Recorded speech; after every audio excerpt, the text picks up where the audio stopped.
마태복음 6장 10절 한 절 말씀입니다. 같이 한번 읽을까요? 나라가 임하시오며 뜻이 하늘에서 이루어진 것 같이 땅에서도 이루어지이다. 아멘. 주기도문학교 8번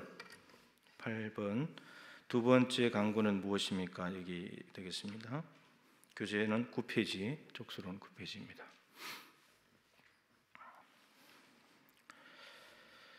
자, 두 번째 강구는 무엇입니까? 예, 나라가 임하시오며입니다. 예, 이게 나라 앞에 당신의라는 말이 헬라어 성경에 있다 그랬죠. 당신의 이름, 당신의 나라, 당신의 뜻. 그래서 여기서는 당신은 하나님입니다. 따라서 이 나라가 임하시오면은 하나님 나라가 임하게 해 주십시오라고 하는 기도라고 할 수가 있겠습니다. 우선 이제 이 내용에 들어가기 전에 하나님 나라 그러면 이제 여러분들은 어떨지 모르겠는데 이제 사람들마다 이렇게 무슨 단어를 들으면 이렇게 막 가슴이 뛰는 거 있잖아요. 여러분들은 무슨 단어를 들으면 가슴이 뜁니까? 여러분들 가슴을 뛰게 만드는 거. 돈 이야기 들으면 막 가슴이 뜁니까? 예, 저는 하나님 나라 얘기를 들으면 막 너무너무 신나요. 예, 너무너무 신나고 하나님 나라 생각만 해도 참 좋고, 예수라는 이름은 아무리 불러도 지겹지 않고, 하나님 나라의 얘기를 들으면 그냥 이렇게 바로바로 이렇게 눈길이 가고 손길이 가고 하는 그런 단어가 하나님 나라입니다. 이유는 뭐냐면 성경이 온통 하나님 나라 이야기이기 때문에 그렇습니다. 하나님 나라에 대한 것은 많이 말씀드렸는데, 이제 성경을 구약 성경부터 신약 성경까지 이렇게 하나의 관통하는 주제를 찾아내기가 쉽진 않은데, 저는 이제 개인적으로 하나님 나라라고 보는 거죠. 하나님 나라가 성경 전체를 관통하고 있다. 창세기 1장, 2장이 제가 큰 흐름을 좀 이야기해 볼게요. 성경의 큰 흐름을 이걸 좀 이해를 하고 가야지 이제 될 것 같아서, 창세기 1장, 2장이 하나님 나라입니다. 예. 하나님 나라는 이제 다음 주에 보시겠지만 세 번째는 뭐죠? 하나님을 위한 청은 세 번째가 뜻입니다. 뜻. 하나님의 뜻이 이루어지는 것. 그러니까 하나님의 뜻은 말씀 안에 들어있는데 하나님의 말씀이 아무런 방해도 없이 성취되는 곳이 하나님 나라입니다. 그럼 창세기 1장, 2장은 빛이 있으라 그러면 빛이 있어 버려요. 누구도 하나님의 말씀을 거역하거나 방해하지 않아요. 하나님이 그냥 물을 향해서 물고기를 내라, 땅을 향해서 심 있는 채소를 내라, 그러면 그냥 순종해 버려요. 누구도 거역하지 않아요. 이게 하나님 나라예요. 창세기 1장, 2장이. 그런데 창세기 3장에 인간이 죄를 지으면서 타락하죠. 그러니까 하나님 나라를 확장시켜 가야 되는데 인간이 죄를 지음으로 인해서 하나님 나라가 좌절되는 것처럼 보여요. 그러다가 뽑은 사람이 누구냐면 아브라함이에요.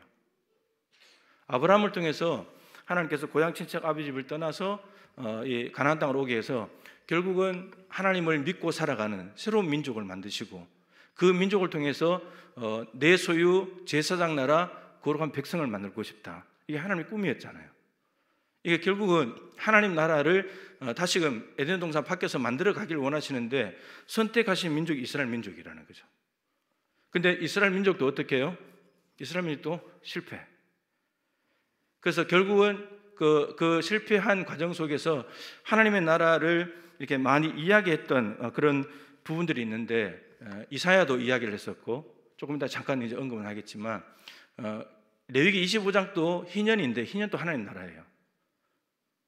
하나님 나라고, 이사야 11장 6절부터 9절도 하나님 나라고, 그런 과정 속에서 결국은 그 희년과 이사야서 11장 6절부터 9절에서 말하는 하나님 나라, 또 실패한 이스라엘 민족을 완전케 하시고 완성하시는 분으로 오신 것이 바로 예수 그리스도. 예수님의 첫 번째 메시지가 뭐였습니까? 회개하라, 천국이 가까운 하나님 나라거든요. 그러니까 예수님께서 하나님 나라를 가지고 오셨다는 거죠. 그래서 하나님 나라가 예수님 자체가 하나님 나라고, 이제 예수님이 오시면서 하나님 나라는 이미 시작이 된 거죠. 이미 시작이 됐습니다. 이미가 중요합니다. 이미 시작됐는데 예수님께서 하나님 나라를 전파하시고 난 뒤에 예수님의 마지막 설교가 사도행전 1장 3절, 부활하신 뒤에 40일 동안 하나님 나라를 집중적으로 제자들이 가르쳤습니다. 첫 설교도 하나님 나라, 마지막 가르침도 하나님 나라예요. 그러면 그 마지막 가르침을 받은 사람들이 12사도들이잖아요. 그리고 120명의 문도들이 모여서 기도했고, 그래서 누가 하나님 나라를 이어받냐면 사도들이 이어받아요. 사도들이 전하는 복음은 예수님은 하나님 나라였고, 사도들은 뭐였냐면 예수님이 십자가와 부활이었어요. 그런데 그 메시지 자체의 큰 핵심은 하나님 나라죠. 하나님 나라. 그 사도들이 하나님 나라를 이어받는 책임, 하나님 나라를 확장시켜 나가는 책임을 맡게 된 거죠. 그러고 난 뒤에 사도 다음에 이 하나님 나라를 확장시켜 나가는 일을 이어받는 데가 어디냐면 교회예요. 교회, 신약의 교회들. 그리고 마지막에 가면, 이제 역사의 마지막에 가면 요한계시록 21장 22장, 그가 하나님 나라, 신부가 남편을 위하여 탄생한 새 예루살렘, 거룩한 성 새 예루살렘 성이 하늘로부터, 하나님께로부터 내려오는, 이게 다시 애통하는 것도 없고 곡하는 것도 없고 아픈 것도 없고 죽음도 없는 곳, 완전한 하나님 나라.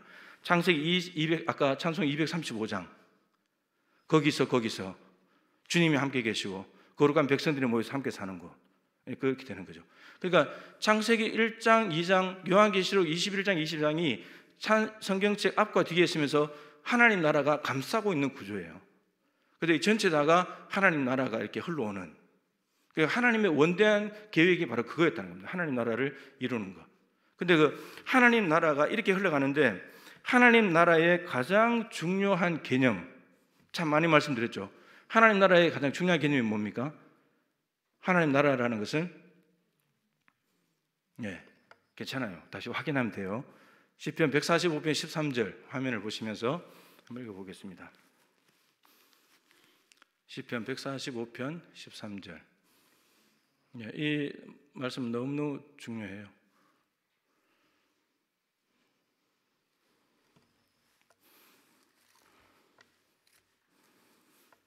말씀이 준비가 안 됐습니까?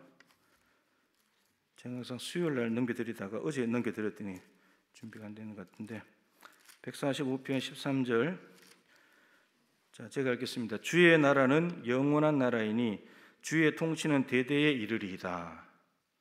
주의 나라는 영원한 나라다. 근데 또 뒤에 말하기를 주의 통치는 대대에 이른다. 시편은 평행법을 많이 씁니다. 똑같은 말을 다르게 표현한 거죠.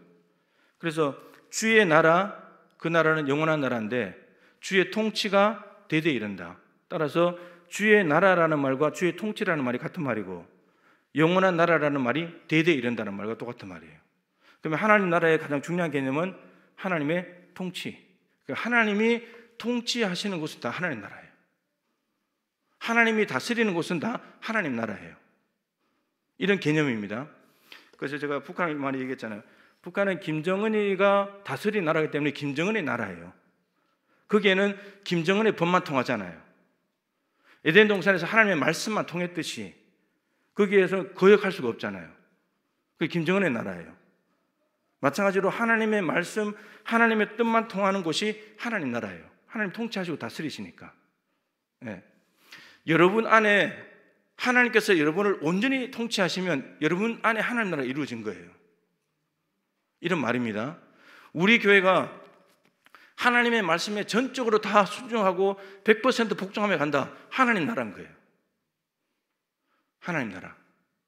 하나님은 사실은 가정과 그리고 교회, 이게 하나님 나라의 모델로 세워놓으신 거죠. 하나님 나라의 모델로. 그래서 이 가정과 교회가 전적으로 하나님께 순종하고 하나님을 주인으로 모시고 하나님의 다스림을 받기를 원하셨다는 겁니다. 그래서 하나님을 다스림을 받는 가정이, 이 땅에 수많은 가정이 있는데 하나님의 통치를 받는 가정이 어떻게 다른지, 그리고 이 땅에 많은 단체와 기관들이 있는데 하나님이 통치하시는 교회가 세상 기관과 어떻게 다른지 하나님이 그걸 보여주시기를 원하셨다는 겁니다.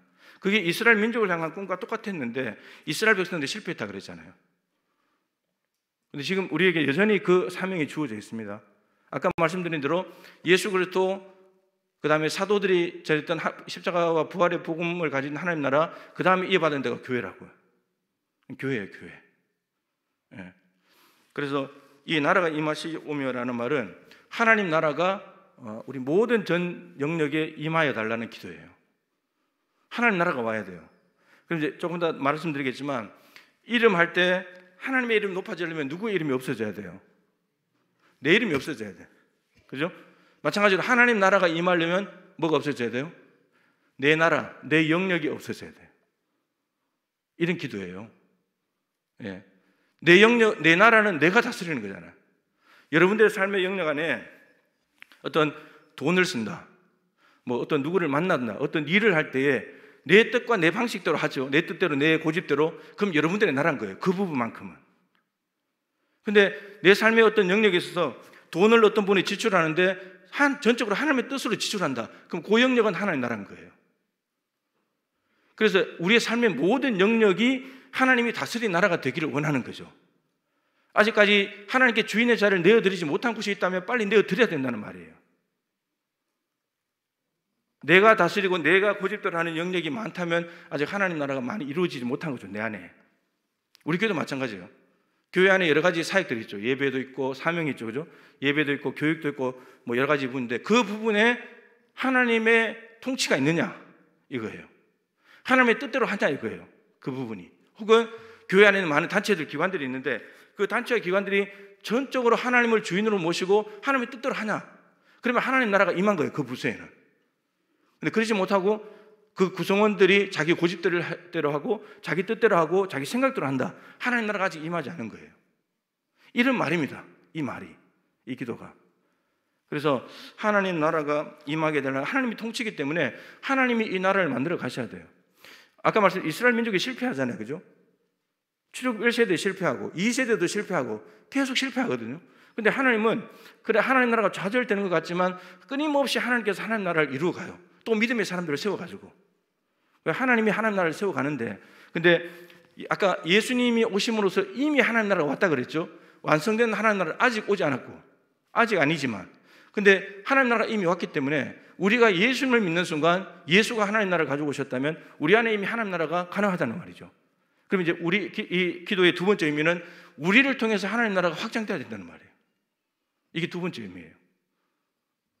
첫 번째는 하나님께서 하나님 나라가 임하게 해달라고, 하나님께서 하나님 나라를 이루어 달라고 기도하는 것이고, 두 번째는 우리를 통해서 하나님 나라가 확장되게 해달라는 기도입니다. 예를 들면 이스라엘 백성들이 가나안 땅을 정복해서 가잖아요. 그죠? 가나안 땅은 7민족이 살고 있고 7족속이 살고 있고 하나님도 모르고 우상을 섬기는 곳입니다. 세상 나라인 거죠. 근데 하나님을 믿는, 하나님의 통치를 받는 여호수아와 이스라엘 백성들이 전적으로 하나님께 순종해서 들어가잖아요.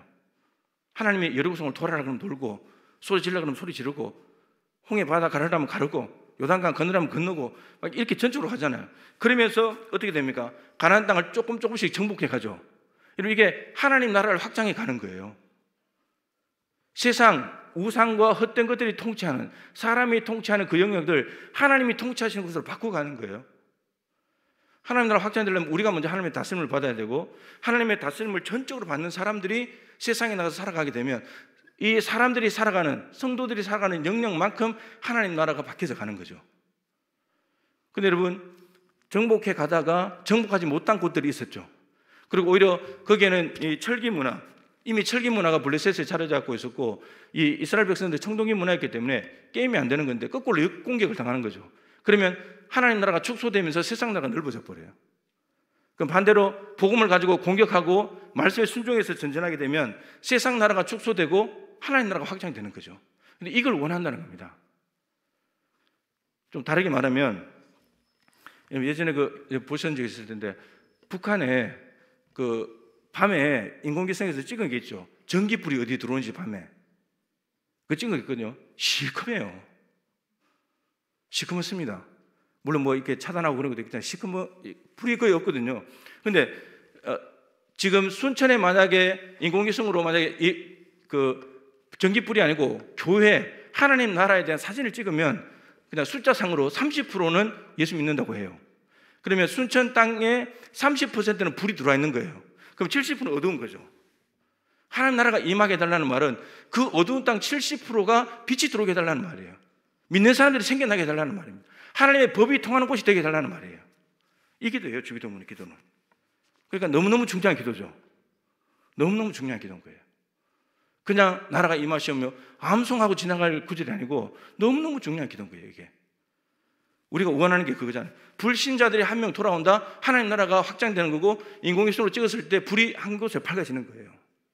이런 걸 원한다는 거죠. 하나님이 그걸 위해서 우리의 세상에 다 흩어놓으신 거예요. 네가 간 그곳에서 하나님 나라를 만들어라. 그렇게 하라고요. 그래서 가서 하나님을 믿고 하나님의 통치를 받는 사람이 어떻게 다르게 사는지를 보여주는 거죠. 그러면 그 세상 사람들도 예수를 믿게 될 거니까. 저 사람은 뭔가 다르구나. 저 사람들이 모이는 교회는 뭔가 다르구나. 이렇게 되면 이제 하나님 나라가 확장돼 가는 거죠. 그래서 우리가 적어도 하나님 나라를 까먹어서는 안 되겠다. 어떻게 보면 이제 땅 따먹기거든요. 마귀가 통치하고 어둠의 영역이 통치하는 것을 따먹는 거예요, 우리가. 우리 스스로가 하나님의 통치를 받아서 가가지고 하나님의 뜻을 펼쳐내면서 땅을 따먹는 거예요. 마귀도 여러분 그거 안 뺏기려고 하겠죠, 그죠? 자기 땅이 좁아지니까 절대로 가만히 있지 않아요. 예. 그러니까 우는 사자처럼 자꾸 산길을 찾아다니는 거예요. 특별히 믿는 사람들을 잡으러 다녀요. 하나님과 분리시켜 놔버리는 거죠. 이런 겁니다. 예.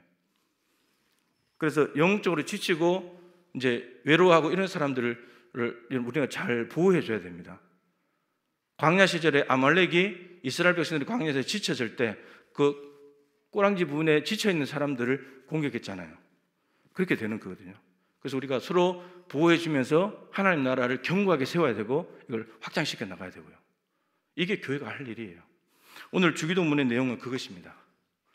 예, 공부 다 했습니다.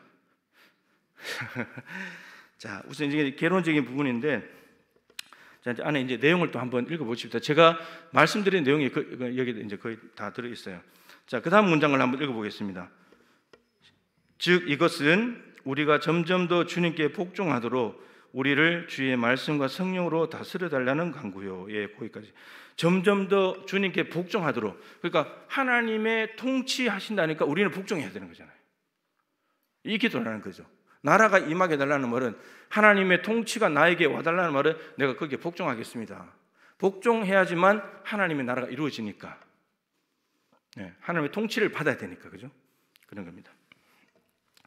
그리고 말씀과 성령으로 다스려 달라라고 말하고 있습니다. 말씀과 성령으로 나를 다스려 주십시오. 이것입니다. 우리는 말씀에 복종해야 되고 성령께 이끌려 가야 되고 이런 거죠. 자, 마태복음 6장 33절. 그런즉 너희는 먼저 그의 나라와 그의 의를 구하라. 그리하면 이 모든 것을 너희에게 더하시리라. 먼저 구해야 될 것이 있대요. 그의 나라, 하나님 나라입니다. 하나님 나라. 그리고 그리하면 이 모든 것을 너희에게 더하시리라. 이 모든 것은 먹고 마시고 있는 거. 마태복음 6장의 산상수훈의 그 문맥이 그런 문맥이죠. 그 다음에 시편 119편 5절.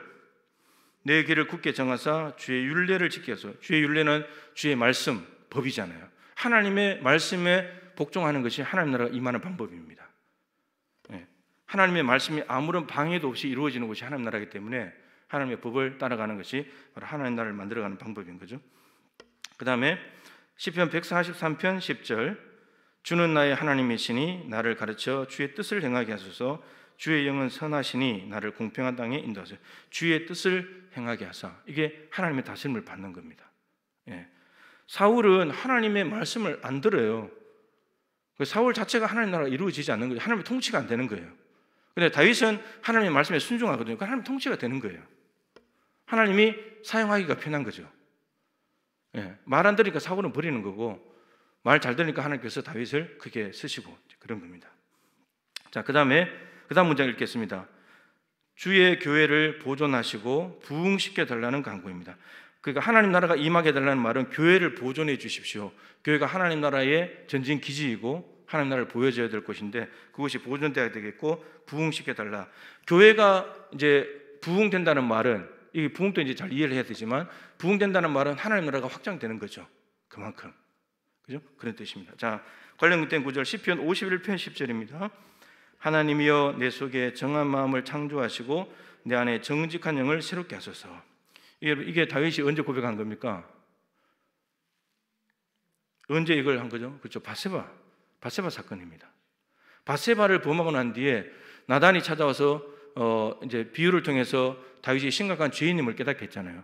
그 다윗이 제가 주님 잘못했습니다, 용서를 구하면서 그때 지은 죄가 이 시입니다. 근데 다윗이 두려워했던 것이 뭐냐면 요 다음 절에 있지만 성령을 거두지 말아 주십시오. 이게 간절한 기도였습니다. 바세바를 범하고 났을 때. 여러분, 우리는 죄를 지으면 뭘 두려워합니까? 죄를 지으면 뭘 두려워해요? 드러날까 봐 두렵잖아요. 사람들에게 알려질까 봐. 근데 다윗은 그게 두려운 것이 아니고 주의 영이 나에게서 떠나는 것이 두려웠습니다. 주의 영이 떠나면 자기는 아무것도 아니니까. 아무것도 아니니까. 그래서 주의 성령을 거두지 말아 주십시오. 그러면서 거두지 마는 정도가 아니라 그 성령께서 내 안을 깨끗하게 해주십시오. 내 안에 정한 마음을 창조하시고. 여러분, 다윗이 밧세바를 범할 때는 다윗의 마음을 누가 다스린 겁니까? 음욕이 다스린 거죠. 음욕이 다스렸잖아요. 그러니까 남의 지금 여자를 보고 간음을 하고 또 임신한 것 때문에 그 남편을 전쟁터에서 죽게 만들고, 그리고 죽고 난 뒤에 장례 치르자마자 그 여자 데려와서 자기 아내 삼아버리고. 음욕이 지배하는 거죠. 음욕이. 그러면서 말하기를 이제는 정직한 영을 내 안에 새롭게 해주십시오. 새 마음을 주셔서 이제 음욕이 아니라 성령께서 나를 다스려 주십시오. 그러니까 순간적으로 성령이 소멸된 거죠. 음욕이 사로잡히는 순간. 여러분, 평안할 때 조심해야 됩니다. 사실은 다윗이 늘 전쟁으로 다닐 때 전쟁터에 직접 갔거든요. 근데 이때는 암몬의 라파성 이제 점령하러 갈 때인데 요압이 갔거든요. 그리고 이제 평안할 때 왕궁 지붕 위에 올라갔다가 봤는데 밧세바가 목욕하고 있는 걸 봤거든요. 평안할 때요, 평안할 때. 전쟁터에 뛰어다닐 때는 뭐 여자 생각 그런 게 없죠. 근데 평안할 때 뭔가 이제 됐다, 이제 이루어졌다, 이제 안심해도 된다, 이때가 위험한 거예요. 이때가. 그때 조심하지 않으면 정말 순식간에 곤두박질 쳐버려요. 순식간에. 근데 참 여러분, 다윗이 전에도 한 말씀드린 것 같은데 밧세바를 범하고 그 다음에 우리아를 전쟁에서 죽이고 나단이 올 때까지 자기가 잘못한 것을 감지를 못해요. 만약에 하나님이 나단을 보내지 않았다면 다윗은 그거 덮고 갔을 거예요. 그런 겁니다. 얼마나 다윗이 예민했던 사람입니까? 시므이가 저주를 해도 그것을 하나님의 음성으로 듣는 사람인데, 사울의 옷자락 한 번 베도 그 때문에 양심이 찔려하는 사람인데, 근데 그런 엄청난 7계명 어기고 8계명 어기고 10계명 어기고 다 그 계명을 한꺼번에 3개나 어겼는데도 감지를 못해요. 이게 마비가 돼버린 거예요. 음욕이 지배하는 순간에 이렇게 돼버려요. 그러니까 다윗이 지금 내 안에 정한 마음을 창조해요. 더러운 마음이 있었으니까 깨끗한 마음을 창조하시고 성령께서 내 마음을 떠나지 마시고 다스려 달라고. 이렇게 되는 겁니다. 그러니까 영적으로 참 이게 예민하다가도 순식간에 이렇게 된다는 거죠. 참 잘 될 때 조심해야 됩니다. 한국 교회도 지도자들 보면 잘 될 때 넘어지는 사람이 많습니다. 안 될 때는, 여러분, 산에 올라가는 사람은 낑낑거리면 올라가요. 근데 문제는 정상 가서 꼭 문제예요.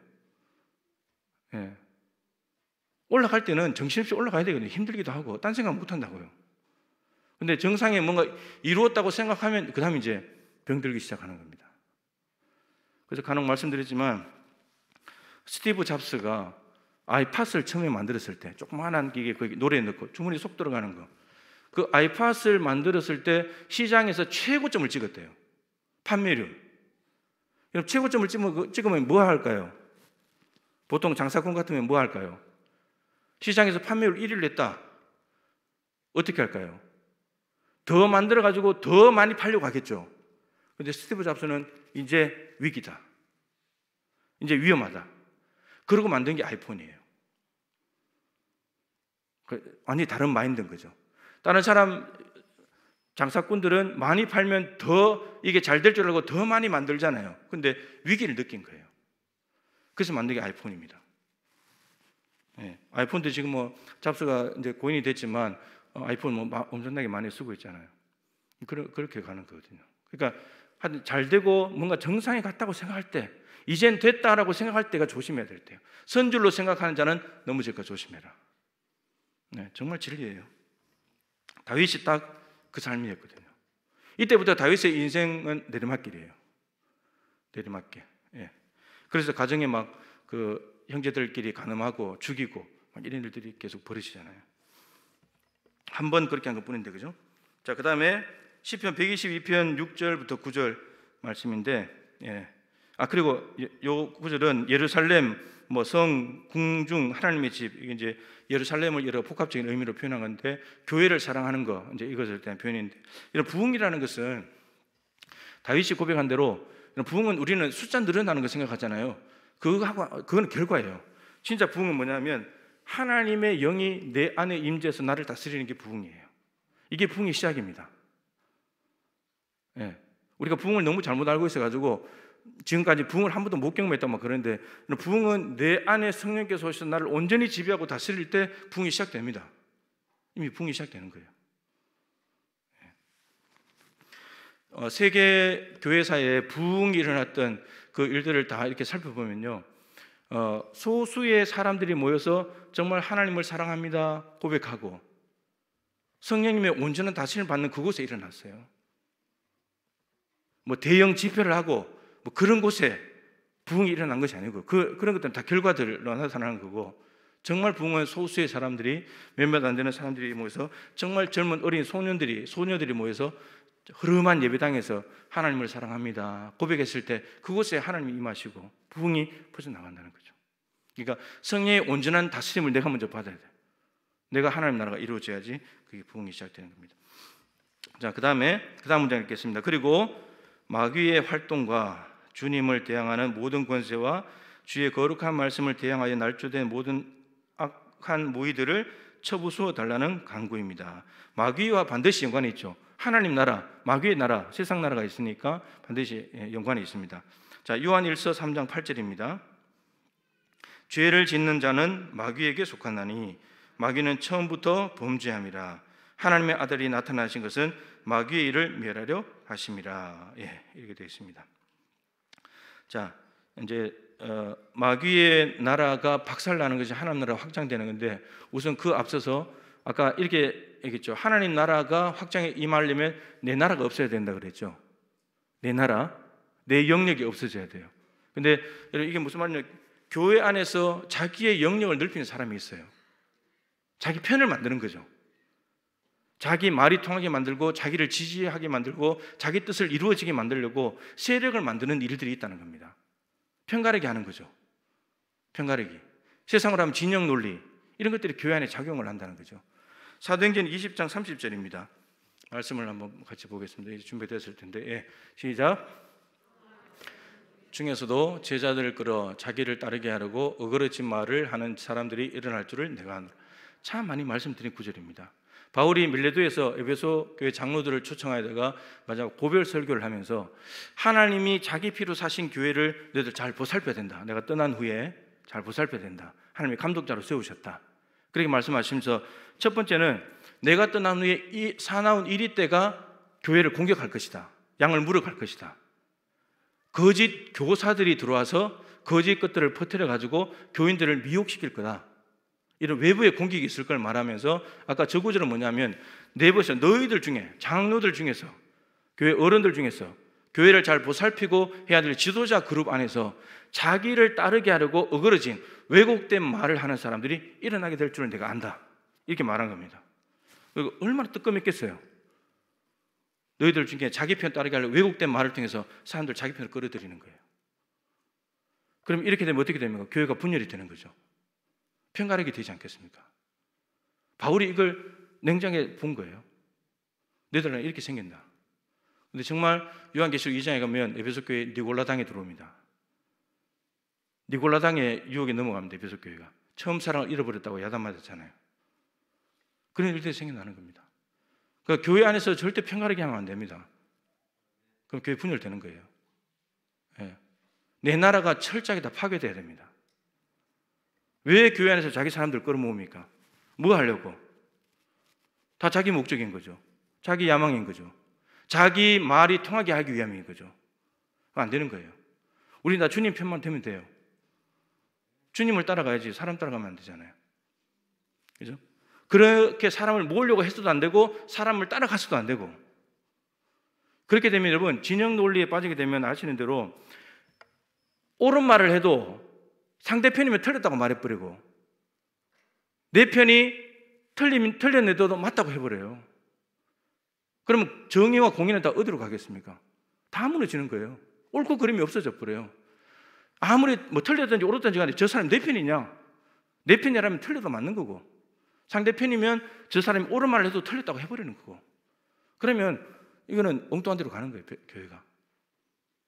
자, 고린도 교회도 그렇습니다. 고린도전서 1장 11절 12절 시작. 내 형제들아, 글로의 집 편으로 너희에 대한 말이 내게 들리니 곧 너희 가운데 분쟁이 있다는 것이라. 내가 이것을 말하거니와 너희가 각각 이르되 나는 바울에게, 나는 아볼로에게, 나는 게바에게, 나는 그리스도에게 속한 자라 한다는 것이니. 바울이 글로의 집 사람을 통해서 고린도 교회가 분쟁이 있다는 이야기를 들었어요. 아시는 대로 바울파, 아볼로파, 게바파, 그리스도파. 여러분 왜 저렇게 나눠졌냐면 저 사람들이 세례를 줬거든요. 근데 저 사람도 영향력이 있어요. 바울은 고린도 교회를 세운 사람이에요. 아볼로는 고린도 교회 일대 목회자예요. 게바는 베드로입니다. 베드로가 고린도까지 영향을 줬는지 그건 잘 모르는데 하여튼 베드로에게 세례를 받은 사람이 있었어요. 그리고 그리스도는 예수 그리스도가 아니고 그냥 통상의 이름의 그리스도라는 이름을 가진 사람이에요. 저렇게 파가 나눠져 있는 겁니다. 교회가 4등분 되어 있는 거예요. 4등분. 저 교회가 어떻게 온전히 설 수 있겠습니까?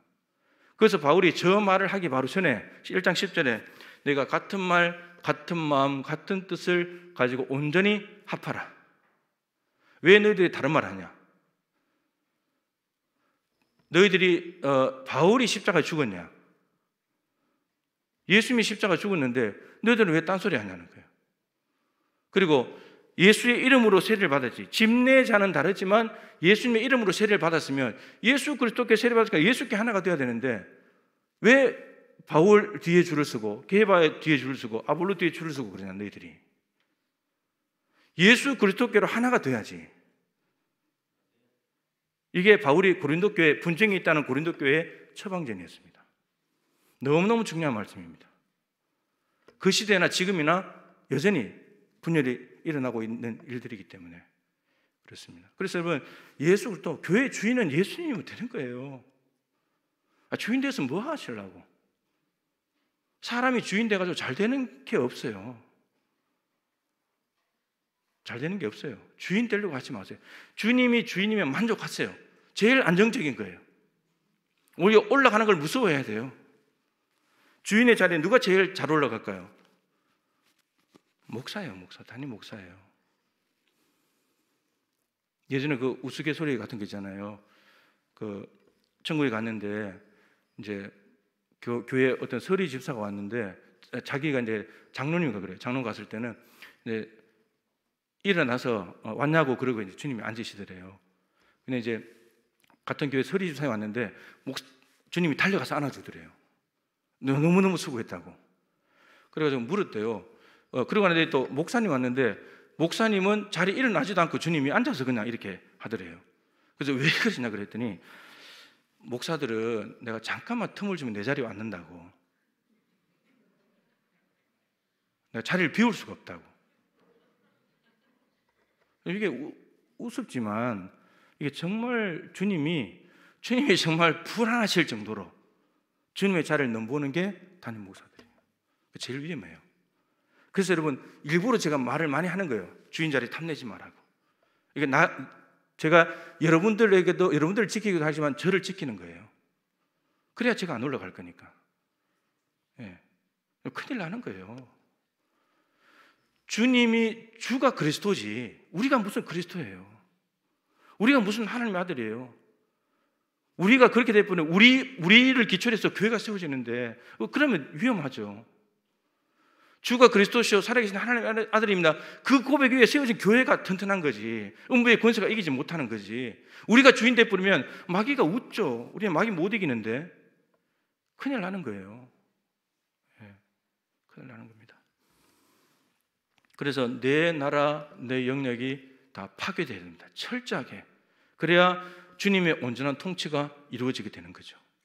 그러니까 다르게 말하면 고린도 교회는 예수님의 통치를 안 받는 거예요, 지금.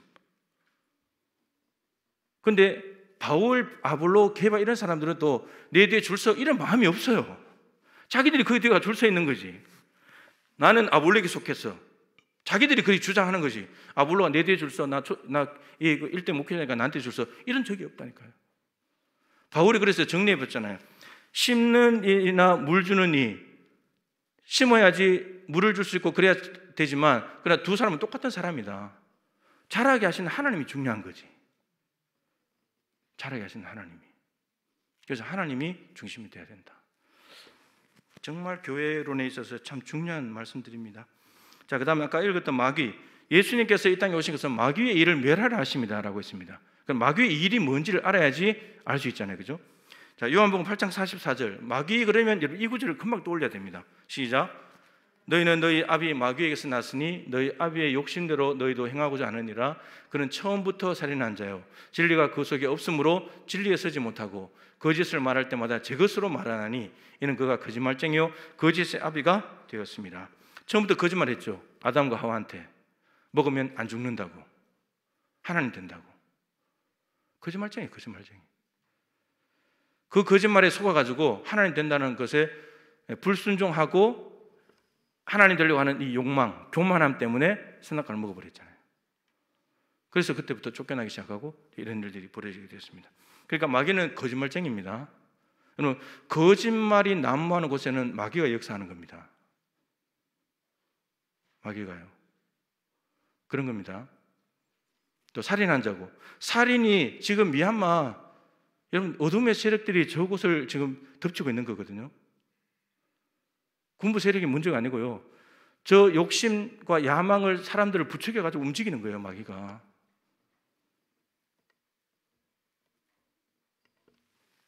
나치가 유대인들을 학살할 때, 600만 학살할 때도 누가 그랬어요? 그 시체 위에서 마귀가 웃고 있다고. 이게 이제 미얀마를 위해서 정말 기도해야 돼요, 사실은. 예. 생명을 함부로 다루는 것은 이거는 하나님 방식이 아니에요. 절대로. 예. 너무나 끔찍해요. 끔찍해. 그죠? 저는 5.18 세대가 아니지만 5.18 이제 광주에 계셨던 분들도 어쩜 더 심할 수도 있어요. 그죠? 산채로 막 죽이고 막 태우고 막 이러니까. 인간이 저렇게 악하거든요. 근데 저 뒤에는 어둠의 세력들이 있습니다. 그러니까 중보기도를 해줘야 돼요. 더 이상 악한 권세들이 움직이지 못하도록. 사실은 이제 여러분, 베드로에게 예수님을 막아야 된다는 생각을 넣었잖아요. 마귀가 가룟 유다의 생각 속에 예수님 팔아야 생각 넣었잖아요. 근데 생각을 잡으면 그 사람을 전체 다 잡는 거거든요. 그러니까 베드로가 막는 거고 가룟 유다가 팔아버리는 거예요.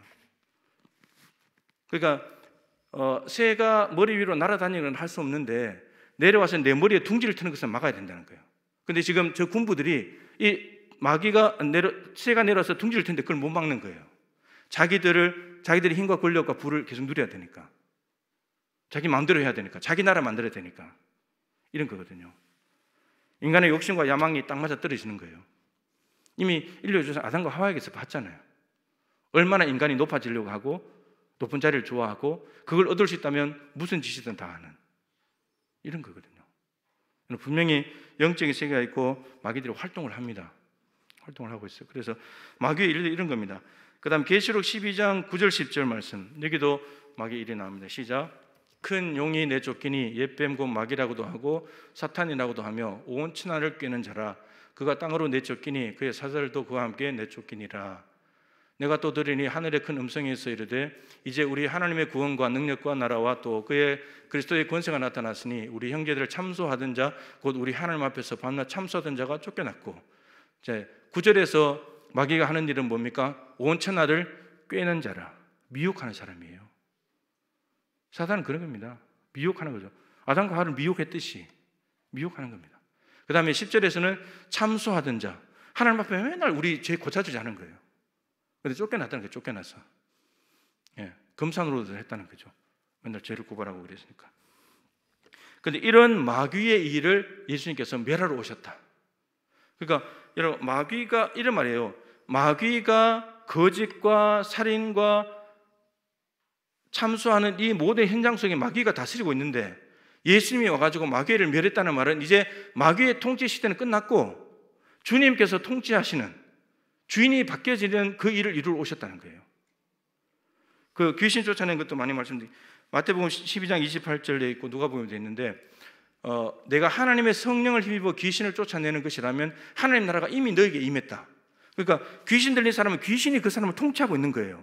그러니까 불에도 던지고 물에도 던지고 막 그런다 했잖아요. 통치를 당하니까 어쩔 수 없는 게 다스림을 그대로 받아야 되니까. 근데 예수님이 오셔가지고 하나님의 성령으로 귀신을 쫓아버렸어요. 이제 그 사람은 누가 다스리냐? 하나님의 성령이 다스린다는 거예요. 그래서 하나님 나라가 임한 거예요. 내가 하나님의 성령을 힘입어 귀신을 쫓아내는 것이라면 하나님 나라가 이미 너에게 임했느니라. 그러니까 예수님이 결국 하나님 나라를 주러 오셨고 하나님의 통치가 임하도록 사람들에게, 다른 무슨 어떤 세력에서 통치와 지배를 받고 있는 사람들에게 하나님의 통치가 임해서, 하나님의 통치하게 되면 하나님은 사랑과 정의와 선한 하나님이시기 때문에 평화의 나라가 이루어지고 기쁨의 나라가 이루어지는, 하나님 그걸 주러 오셨다는 거예요. 그래서 여러분, 삶의 모든 영역에 예수님이 오게 해야지 우리 삶의 영역에 기쁨이 있고 평안이 있고 행복이 있고 그런 겁니다. 다른 무언가가 다스리고 있으면 하여튼 불행해지는 거예요. 불행해지는 겁니다. 예수님이 그거 하러 오셨다고 하는 거죠. 자, 그 다음에 밑에 이제 내용들은 넘어가면 좋겠는데, 다니엘서 7장 13절 14절 보겠습니다. 하나님 나라에 대한 모습인데, 시작. 내가 또 밤 환상 중에 보니 인자 같은 이가 하늘 구름을 타고 와서 예적부터 항상 계신 이에게 나아가 그 앞으로 인도되매 그에게 권세와 영광과 나라를 주고 또 모든 백성과 나라들과 다른 언어를 말하는 모든 자들이 그를 섬기게 하시니 그의 권세는 소멸하지 아니하는 영원한 권세요 그의 나라는 멸망하지 아니할 것이니라. 인자는 메시아 고칭입니다. 예수님을 말하는 거죠. 예수님에게 권세를 주고 나라를 주는데 그 권세는 영원한 권세고 그 나라는 영원한 나라다. 하나님 나라. 예수님께서, 여러분, 하나님 나라는 하나님의 통치하시는 곳입니다. 하나님의 권세가 영원하니까. 그리고 그 나라는 영원한 나라입니다. 영원한 나라. 영원히 쇠하지 않는 나라. 누구도 침범할 수 없는 나라. 그 나라인 거죠. 그리고 또 하나님 나라는 아까 잠깐 지나면서 말했지만 레위기 25장이 희년입니다. 희년. 희년의 가장 중요한 특징은 함께 살아가는 나라입니다. 함께 살아가는 나라. 그러니까 사람이 살다가 가난하게 되면 집을 팔아야 되고 땅을 팔아야 되고 그러다가 자기 몸까지 이웃에게 팔아야 되는데 50년째 되면 다시 원상복귀 해주라는 거잖아요. 왜냐하면 원상복귀를 안 해주면 자손 대대로 가난을 대물림하면서 남의 종이 되릴 테니까 하나님이 그거 다시 원상복귀 시켜서 다시 기회를 줘라, 다시 살아가게 해라, 이렇게 한 거거든요. 근데 그 법은 누가 지켜야 되는 거예요? 누가 지켜야 그 법이 잘 될까요? 누가 지켜야 될까요? 부자일까요? 가난한 자일까요? 부자들이죠. 가난해져 가지고 땅과 집과 자기 몸을 종으로 잡힌 그것을 찾고 있는 사람이 그것을 희년의 50주년에 돌려주셔야지만 그 법이 잘 될 것이고 함께 살아가는 게 되잖아요. 그 나라를 이루길 원했던 거예요. 가난을 대물림하지 말고 종을 대물림하지 않는 나라, 이웃이고 형제이기 때문에 같이 살아가는 나라, 그걸 되돌려줘도 충분히 살아갈 수 있거든요. 그 나라를 만들기 원했던 거죠. 레위기 25장의 희년이 하나님 나라의 법입니다. 함께 살아가는 나라. 그래서 이사야 11장 6절부터 9절도 함께 사는 나라인데, 사자가 소처럼 풀을 먹는 나라. 여러분, 사자가 어떻게 소처럼 풀을 먹어요? 그죠? 사자를 잡아먹어야지. 근데 사자를 잡아먹으면 세상 나라인 거예요. 상함과 해됨이 있기 때문에 세상 나라인 거죠. 근데 하나님 나라는 사자가 안 잡아먹어도 돼요. 하나님의 엄청난 은혜를 받아가지고 발톱과 이빨이 있는데도 안 잡아먹어도 살 수 있는 거.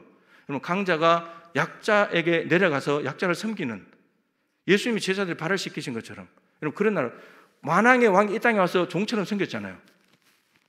사자, 어떻게 보면 예수님의 사자고 우리는 소인데 사자가 내려오셔가지고 소와 같이 살아가는 거죠. 이게 하나님 나라예요. 우리 안에 있는 우리 사람들이 모이면 그 안에는 항상 사자도 있고 소도 있어요. 그런데 소는 사자가 될 수 없어요. 근데 사자는 소가 되어야 됩니다. 그래야 하나님 나라가 되는 거예요. 그래서 제가 순천에 왔을 때 이제 저 시차리 할 때도 제가 한번 설교를 했지만, 장신호신, 함께 어울려 가기가 쉽지 않더라고요, 보니까. 그리고 영남, 호남, 여러분들이 대단한 거죠. 제가 영남 사람이 되기 와 있으니까. 근데 또 순천과 순천 아닌 출신, 또 이 갈등이 있어요. 남성교회 체육대회를 하는데 제가 2012년도에 왔을 때는 한 16개 교회인가 그렇게 참석을 했어요. 근데 이제 최근에 많이 못 가지만 재작년인가 갔을 때 11개가 12개 교회 왔어요. 근데 다 큰 교회들만 와요. 사실 선수를 내야 되니까 큰 교회만 오거든요. 그래서 제가 그때 조정주 장로님 그때 부회장, 수석 부회장 하시고 작년에 원래 회장 되면서 제가 개회배 설교를 했었어야 되는데 체육대회를 못 했죠. 재작년에 폐회배 설교를 했었어야 됐어요. 부회장이기 때문에, 수석 부회장은. 제가 가서 설교하면서 이사야 11장 말씀을 했어요. 분명히 이 노예 안에 200개 교회가 있는데 여기는 보니까 다 사자들만 와 있다고. 사자들의 단체 아니냐고. 이게 소들이 와야지. 12개 교회 모여가지고 이게 남성교회 연합회 체육대회를 할 수 있냐. 200개 교회, 나머지 180몇 개 교회가 못 왔는데 이게 무슨 하나님 나라냐 이게. 그래서 제가 도전을 했죠. 이거 작은 교회들이 여기에 참석하지 못하면 이거 별 의미가 없다. 큰 교회들 자기들끼리 우선 나눠 먹기식이지. 올해는 여기 저기는 왔다 갔다 하고 한 교회에서 몇 번 하고 이것밖에 되나 이게. 하나님 나라 정신은 이런 게 아니다 하고. 그래서 이제 사실 숙제를 주기도 하고 사실은 작년에 조정 장로님이 새롭게 하려고 그랬어요. 제가 제안하기를 교회에서 다 와서 4줄로 교회마다 4줄씩 해가지고 그 자리에서 한 줄씩 다 뽑아서 한 팀 만들어라. 그렇게 해야 섞여가지고 한 팀이 되는 거고 큰 교회들이 돈 내가지고 밥 해가지고 같이 작은 교회 밥 먹이고 해야지. 작은 교회들이 와가지고 쭈뼛쭈뼛 옆에 가서 큰 교회들은 밥 해 먹는데 자기들은 얻어먹을 데도 없어가지고 눈치 보고 있고 이게 뭐냐 이게. 사실은 작년에 새롭게 하려고 했는데 코로나 때문에 못했어요. 여러분 하나님 나라 정신은 그런 겁니다. 하나님 나라 정신은. 작년 1월 달이니까 우리 YPP에 백종만 회장님 왔었잖아요. 백종만 회장 기억 안 나십니까? 우리 요 교회 학생회 출신이고 선고 메고 나오셨고. 근데 그분한테 잠깐 이야기를 들었는데 자기 회사에 직원들이 엄청나게 많은데 제가 임원인지 아니면 전체인지 모르겠는데 여러분 이 호남분이잖아요. 근데 70%가 영남 사람들이에요. 직원들이요. 그 사람들이 그런데요. 아니 회장님 당신은 이해를 못하겠다고. 호남 출신 사람이 호남 사람을 많이 뽑아야지 어떻게 영남 사람이 70%냐고. 근데 이 회장님의 정신은 뭐냐면 하나님 나라 정신이에요. 하나님 나라가 이런 거지. 자기 출신이라고 자기 출신 지역만 뽑는 그는 세상 나라지. 그는 다른 지역 사람을 뽑아서 같이 가야지. 그게 하나님 나라 정신이지. 너무 귀한 은혜가 되는 실제 방식이죠. 그 세상 나라가 이해를 못하는 거예요. 하나님 나라니까 당연히 이해가 안 되죠. 어떻게 이해가 되겠어요? 하나님 나라에서 보는 사람들은 세상 나라가 이해가 돼요. 근데 세상 나라에서 하나님 나라를 보는 사람은 이해 안 돼요. 자기 방식이 아니니까. 하나님이 이루어주고자 하는 나라는 이런 나라입니다. 평화의 나라고 함께 더불어 살아가는 나라. 그래서 우리 교회도 가난하고 힘없고 약한 사람들, 약점과 단점을 가진 사람들이 이곳에서 평안히 있을 수 있냐? 그 하나님 나라입니다. 다 품을 수 있어야 된다는 거죠. 근데 약한 사람들이 튕겨져 나가고 가난한 사람들이 발붙이기 힘들고 이렇게 된다면 우리는 뭔가가 지금 하나님 나라 정신을 잃어버린 거예요. 그래서 우리 자신을 잘 돌아보면서 누구든지 편하게 와서 있을 수 있는 곳, 누구든지 그 세상 나라와는 뭔가 다른. 다른 교회 갔다가 대접받지 못한 사람들이 우리 교회 오면 누구나 대접받는 교회, 그런 교회가 된다면 하나님 나라 정신이 되는 거죠. 교회부터가 하나님 나라가 안 된다면 세상 나라를 바꿔가는 것은 더 힘든 일이죠. 더 힘든 일입니다. 그래서 우리가 오늘 나라가 임하게 해달라는 이 중요한 주기도문의 내용을 읽었는데 하나님께서 당연히 이루어 가시겠지만 하나님 우리를 통해서 우리 교회를 통해서 하나님 나라가 날로 확장되게 해 주시옵소서. 우리가 기도하시면서 하나님 나라가 확장되어가는 일을 이루어 드리는 우리 교회가 되기를 간절히 소망합니다. 우리 한번 기도하겠습니다.